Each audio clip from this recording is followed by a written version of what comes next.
Saya bersumpah akan memenuhi kewajiban Presiden Republik Indonesia dengan sebaik-baiknya dan seadil-adilnya.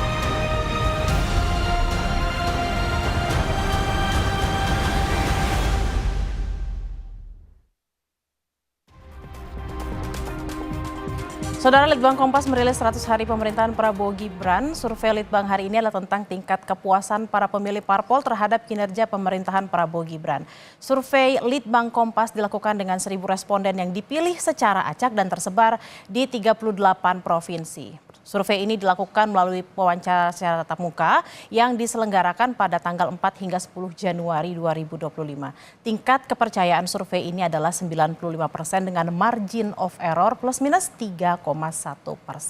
Dalam kondisi penarikan sampel acak sederhana. Survei Litbang Kompas ini sepenuhnya dibiayai oleh Harian Kompas. Nah, untuk membahasnya lebih jauh kita akan berbincang langsung dengan Direktur Eksekutif Carta Politika Indonesia, ada Yunarto Wijaya. Selamat siang Mas Toto.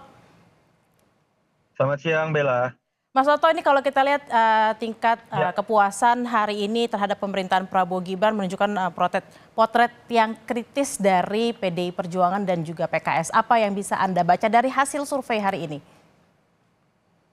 Ya, saya pikir penjelasannya ada dua ya. Yang pertama tentu saja yang paling mudah adalah bagaimana kemudian memang keterkaitan antara positioning politik dari dua partai itu. Kita tahu PDI Perjuangan diasumsikan masih beroposisi, berseberangan. PKS pun walau katakanlah sekarang ada dalam posisi partai penyimbang alias setengah-setengah, tetapi kalau kita lihat dari perjalanan masa kampanye sampai kemudian karakteristik dari pemilihnya cenderung adalah pemilih kritis yang memang juga masih dianggap berseberangan dengan basis massa pemilih Prabowo Gibran. Jadi faktor pertama yang menjelaskan kenapa basis massa PDI atau pemilih PDI dengan PKS itu paling tidak puas, paling besar ketidakpuasannya terhadap pemerintahan Prabowo Gibran dalam survei ini disebabkan karena memang positioning politik yang berbeda. Yang kedua memang ada fenomena menarik, Bella. Kalau kita lihat kenapa sih kepuasan publik terhadap pemerintahan Prabowo Gibran bisa dikatakan tinggi 80,9% untuk 100 hari pertama. Kalau kita bedah memang ada momen yang menurut saya mendukung bersamaan dengan saat survei dilakukan, yaitu terkait dengan misalnya penurunan angka kemiskinan yang kalau kita lihat dalam beberapa bulan sebelumnya ada penurunan angka kemiskinan besar 1,16 juta dalam 6 bulan atau sekitar 0,5% lebih, dan kemudian ditambah tingkat inflasi terendah sepanjang sejarah. Dan kita tahu survei kepuasan publik itu biasanya paling berkorelasi linear dengan inflasi. Kalau inflasinya rendah, kepuasan publiknya akan tinggi. Nah, artinya, tapi kalau kita berbicara mengenai inflasi, itu adalah variabel yang paling berkaitan dengan segmen pemilih kelas bawah. Balik kepada basis pemilih partai, kalau saya lihat dari data-data tadi, partai yang basis pemilihnya cenderung ada di level lebih atas, itu cenderung lebih punya ketidakpuasan. Contoh PKS, itu memang pemilihnya kebanyakan adalah kelas menengah atau kelas menengah ke atas. Dan juga menarik misalnya membandingkan pemilih Gerindra, angka ketidakpuasannya lebih tinggi dibandingkan dengan pemilihnya Golkar dan pemilihnya PAN, yang cenderung memang pemilih kelas bawahnya lebih banyak. Jadi dua variabel itu, pertama positioning politik dari partai tersebut, semakin berseberangan semakin banyak tidak puasnya. Kedua, partai yang lebih banyak memiliki kelas menengah dan menengah ke atas itu juga cenderung akan menyumbang ketidakpuasan dalam survei ini. Mas Toto, kan kalau kita lihat kalau tadi resistensinya memang dari partai yang memang belum masuk ke pemerintah. Nah, ini kalau kita lihat juga respon puas paling banyak itu justru malah dari PAN bukan dari Gerindra. Ya. Apakah memang hasil tadi yang Mas Toto bilang ada inflasi juga bahwa pemilih mereka yang memang kelas menengah ke bawah ini ada pengaruhnya terhadap itu?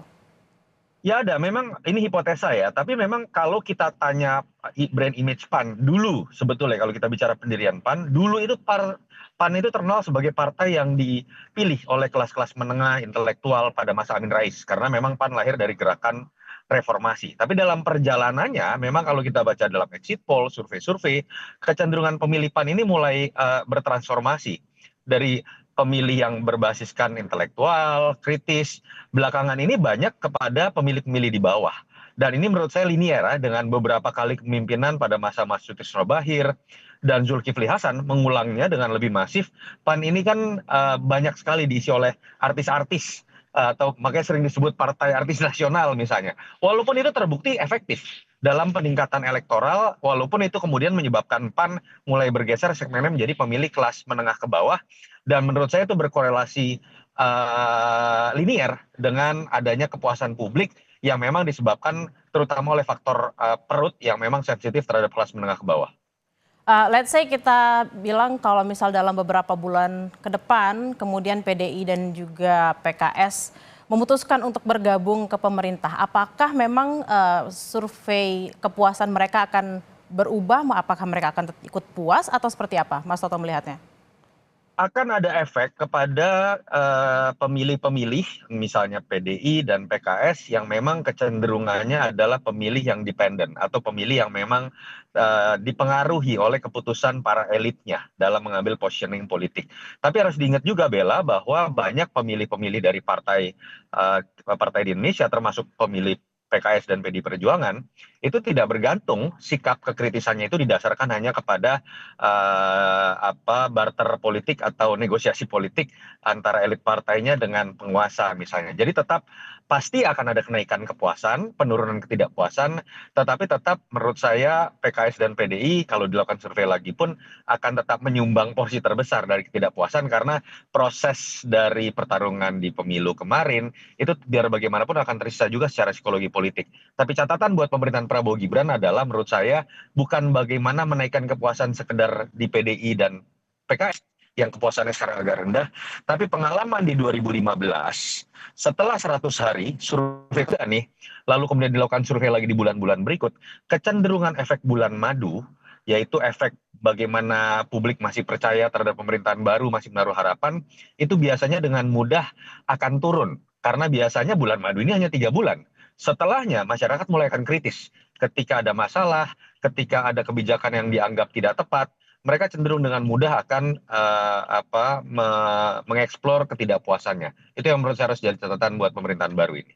Menjadi catatan bagi pemerintahan untuk menjaga bagaimana agar kepuasan publik ini tetap terjaga. Jangan berpuas diri karena yang sekarang terjadi masih efek bulan madu. Efek bulan madu dalam 3 bulan atau 100 hari pemerintahan ini. Terima kasih Mas Yunarto Wijaya, selamat Terima kasih, Selamat siang. Baik, terima kasih.